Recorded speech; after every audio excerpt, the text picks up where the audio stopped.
I'm 82 years old, and these 6 exercises changed everything for me. These 6 exercises completely changed my body even at 80 years old, and they can change yours too. Imagine reaching 82 years old with a firm body, impeccable balance, and the energy of someone who still has so much to live for. Sounds impossible? It's exactly the opposite. For years, I believed that aging meant getting weaker, until I started practicing 6 simple exercises that changed everything: my posture, my strength, and even my daily energy. And the best part? You can do all of them at home, without equipment. For most of them, you'll only need your own body and a wall. Stay tuned until the end, because exercise number 4 helped me the most, and only 1% of people over 50 know about it. Before we begin, please tell us in the comments your name and the city where you're watching our content from. We'd love to know. Exercise number 1, Wall Angel. The Wall Angel is one of the most underestimated exercises for people over 60 years old, but its benefits are extraordinary. This movement originally emerged as part of rehabilitation programs for people with postural problems, but quickly gained popularity among geriatric fitness specialists for its effectiveness and safety. The benefits of this exercise go far beyond what you might imagine at first glance. By practicing it regularly, you significantly improve your posture, something that naturally tends to deteriorate with age. Good posture isn't just a matter of appearance, but fundamental for preventing back pain, improving breathing, and even digestion. The Wall Angel also works shoulder mobility, an area that frequently becomes stiff in older people, limiting simple everyday movements like reaching for objects on high shelves. This exercise primarily targets the back muscles, including the spinal erectors and rhomboids, responsible for keeping your spine in proper alignment. It also works the deltoids and core muscles, which are fundamental for stabilizing the entire body during daily activities. To correctly execute the Wall Angel, position yourself standing with your back completely supported against a wall. Your feet should be slightly away from the wall, about 6 inches, and your heels separated at hip width. Rest your head, upper back, and hips against the wall. Keep your knees slightly bent to avoid overloading your lower back. Start with your arms at your sides, elbows bent at 90-degree angles and also touching the wall. Slowly slide your arms upward, always maintaining contact with the wall, as if you were drawing the silhouette of an angel in the snow. Go as far as is comfortable, without feeling pain, and then return to the starting position with the same care. One of the most common mistakes when executing this exercise is moving your back away from the wall during the movement. This happens when mobility is limited and compromises all the benefits. It's preferable to perform a smaller range of motion but maintain constant contact with the wall. Another frequent error is holding your breath during the exercise. Remember to breathe naturally, inhaling as you raise your arms and exhaling as you lower them.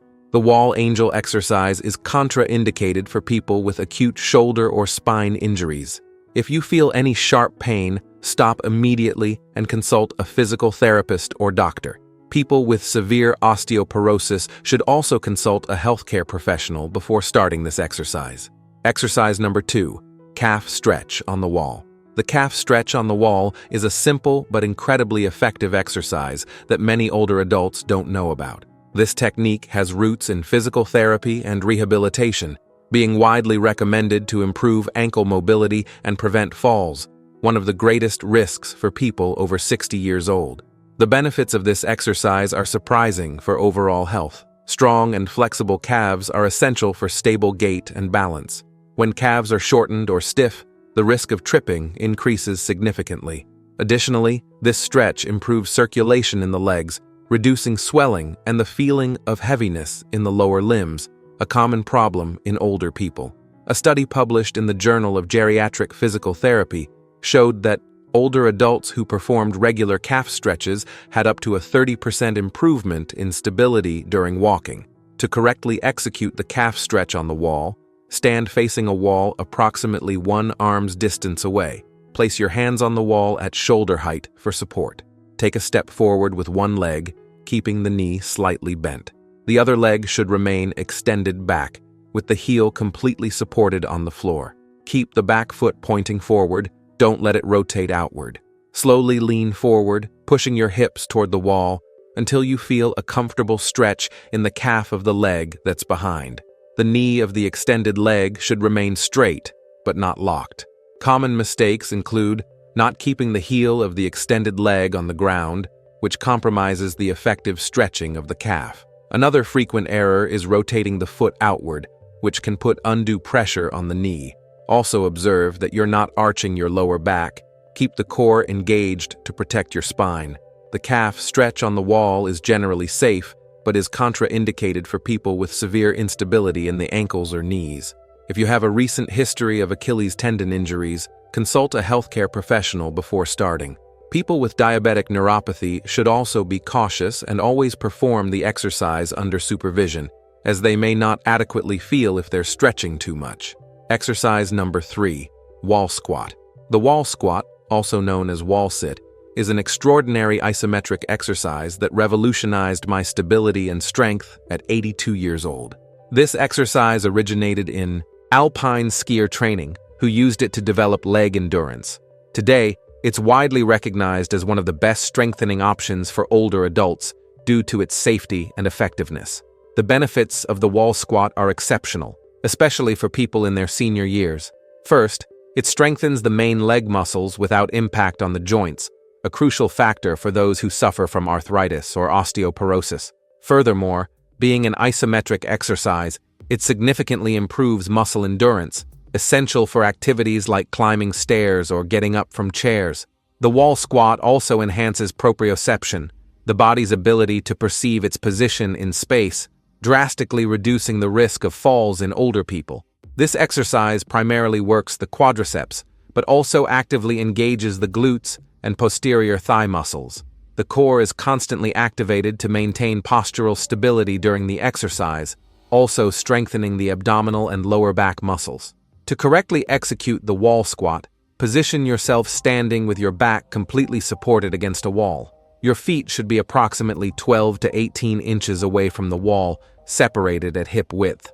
Slowly slide your back down the wall, bending your knees, until they reach approximately 90 degrees, as if you were sitting in an invisible chair. Your thighs should be parallel to the floor, and your knees should be directly above your ankles, not extending beyond your toes. Keep your back flat against the wall and your arms relaxed at your sides or with hands on your thighs for added comfort.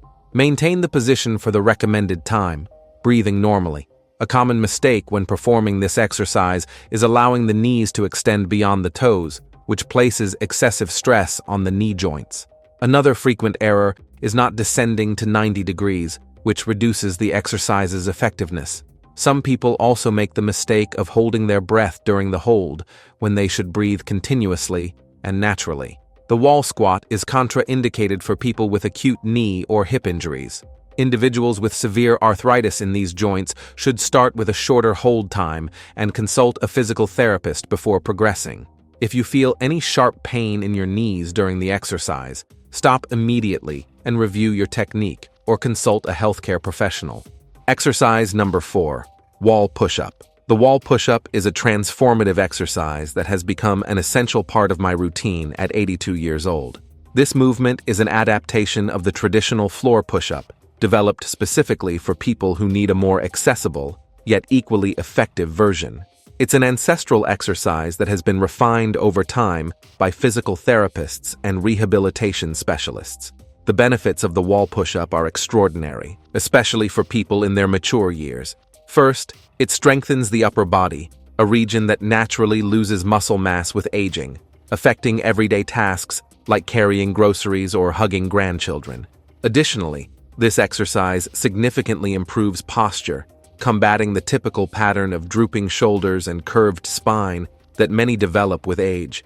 The wall push-up also stimulates bone density in the arms and torso, a crucial benefit for those facing or at risk of developing osteoporosis.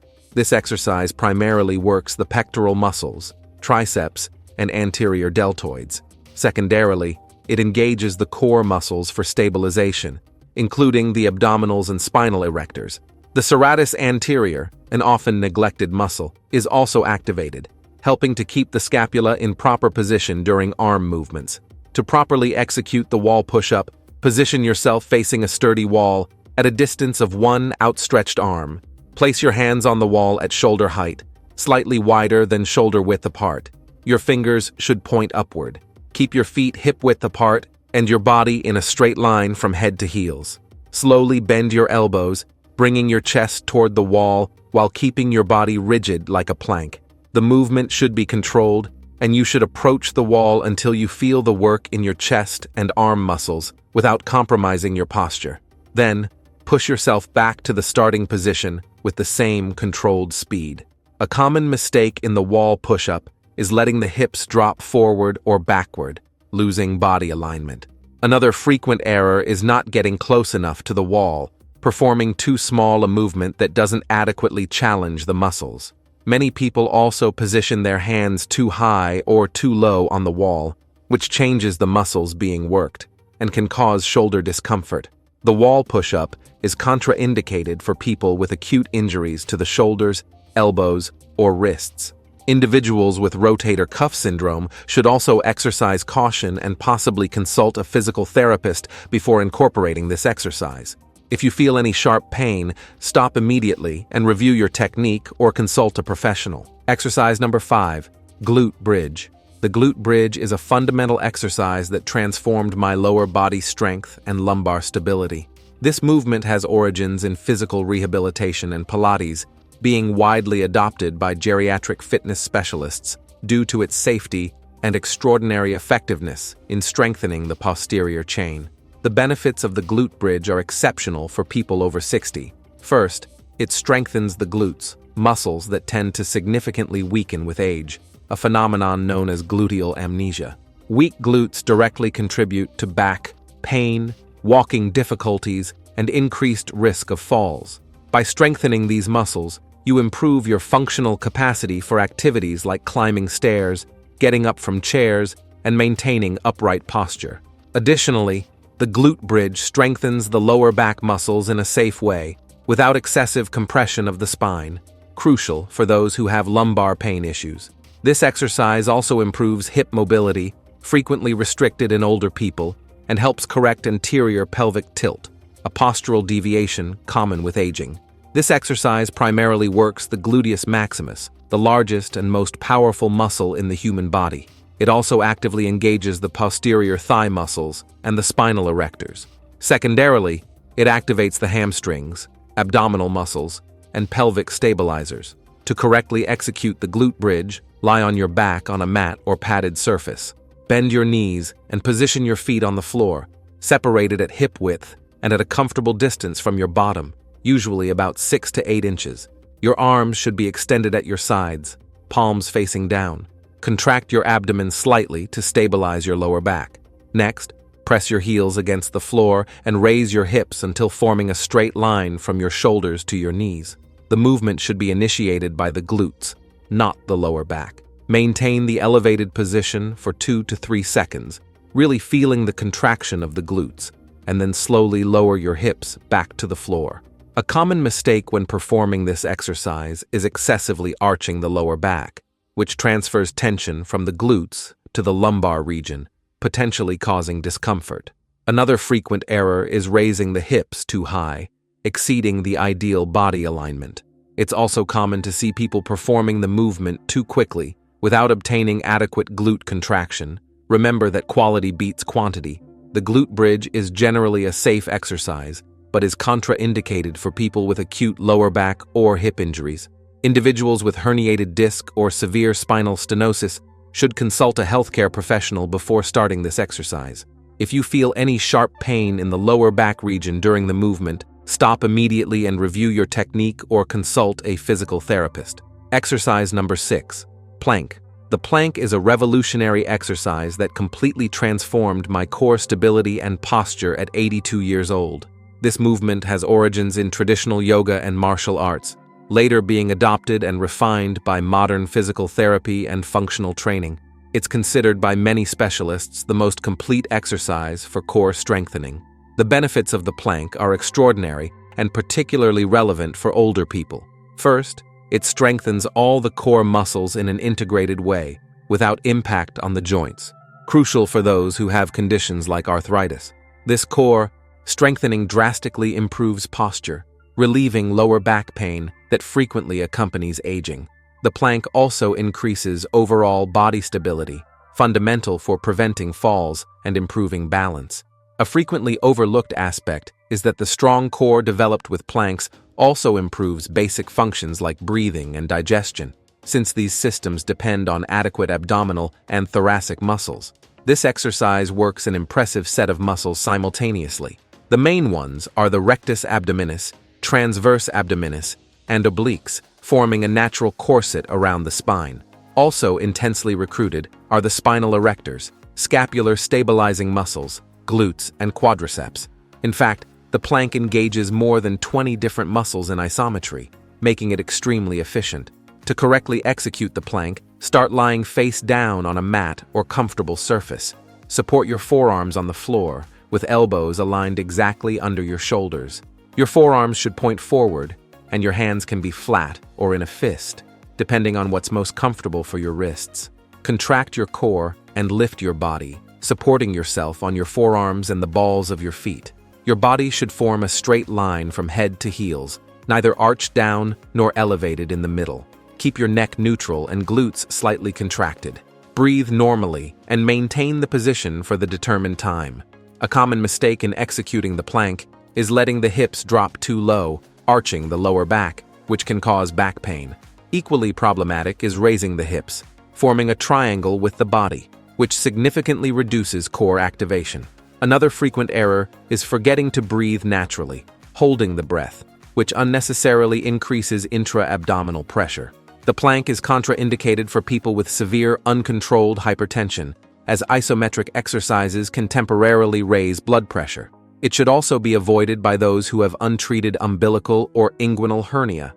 Individuals with acute lower back pain or herniated disc in the inflammatory phase should consult a physical therapist before performing this exercise.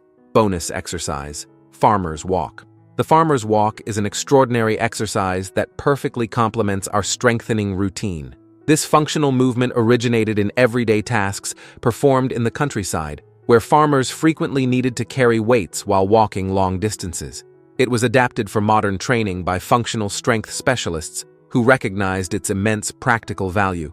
The benefits of the Farmer's Walk are broad and particularly valuable for older people. First, it develops functional strength that translates directly into everyday activities, like carrying shopping bags or luggage. Additionally, it works dynamic balance, the ability to maintain stability while moving, fundamental for preventing falls in older adults. This exercise also strengthens core muscles asymmetrically, reproducing real daily challenges. The Farmer's Walk also improves cardiovascular endurance without impact on the joints, making it ideal for those who have limitations in exercises like running or jumping. This exercise simultaneously works various muscle groups. The main ones are the core stabilizing muscles, spinal erectors, and quadratus lumborum, which work intensely to prevent the body from leaning toward the weight side. Also strongly recruited are the trapezius, deltoids, and forearms to sustain the weights, plus the quadriceps, glutes, and calves during the walk.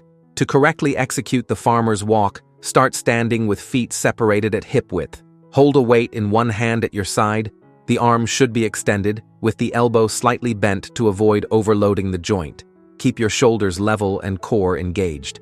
With upright posture, walk forward at a controlled speed for a determined distance or specific time. Keep your gaze forward and breathing constant. Then switch the weight to the other side and repeat the course. A common mistake is tilting the trunk to the side opposite the weight, which significantly reduces the benefits for the core and can overload the spine. Another frequent error is taking steps that are too long, which destabilizes the body and increases stress on the lower back. It's also common to see people raising the shoulder on the loaded side, creating postural imbalances. The beauty of this exercise lies in its ability to strengthen the body in an integrated and functional way. When you include the Farmer's Walk in your routine, you're literally training your body for real-life demands, like carrying groceries, suitcases, or grandchildren. The Farmer's Walk is generally safe, but is contraindicated for people with serious spine problems, like severe spinal stenosis or herniated disc in the acute phase. Individuals with uncontrolled hypertension should also be cautious, as holding weights can temporarily raise blood pressure. If you have severe arthritis in your hands or wrists, you can adapt the exercise using more ergonomic handles or weights with specific design to reduce pressure on these joints. If you enjoyed this and want to discover another exercise widely practiced in Asian communities to heal years of neglect with your own body, we've left a video appearing right now on the screen showing each one of them better. Don't miss it. Thank you for watching until here, and may God bless you, my friend.